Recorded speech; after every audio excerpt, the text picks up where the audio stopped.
नमस्कार. मी प्राध्यापक डॉक्टर यशपाल भिंगे.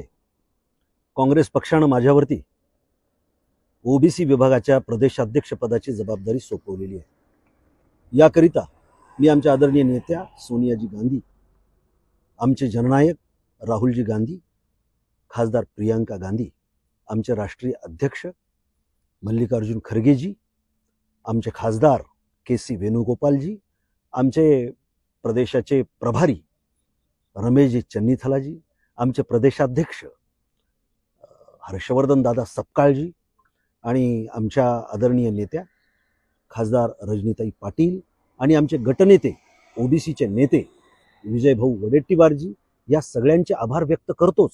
पण त्याचबरोबर माझी निवड झाल्यानंतर मागच्या 2 दिवसामध्ये आपण महाराष्ट्रातल्या वेगवेगळ्या स्तरामध्ये काम करणाऱ्या इतक्या मंडळींचे फोन आले की प्रत्येकाचे फोन कदाचित मला रिसिव्ह करता आले नाही.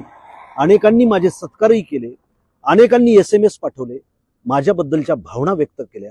यासाठी माझा ऊर भरून आला. मी माझ्या भावना व्यक्त सोशल मीडियावर कितपत करू शकतो हे मला माहिती नाही आणि त्यामुळे मी हा व्हिडिओ करत आहे.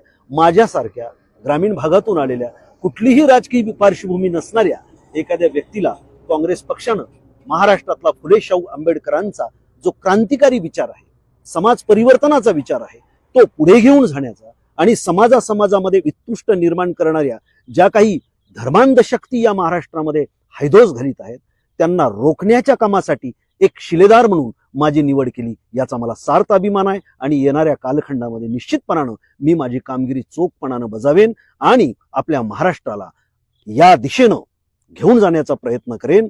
आपण संविधानाचे रक्षक बनणार आहोत, आपण आपल्या भारताला बलशाली बनणार आहोत, आपण भारतातली एकात्मता ही शाबूत ठेवणार आहोत. हा संकल्प करीत मी ही जबाबदारी स्वीकारतो आहे. आपल्या सर्वांचं पाठबळ निश्चितपणानं येणाऱ्या कालखंडामध्ये माझ्या पाठीशी राहणार आहे.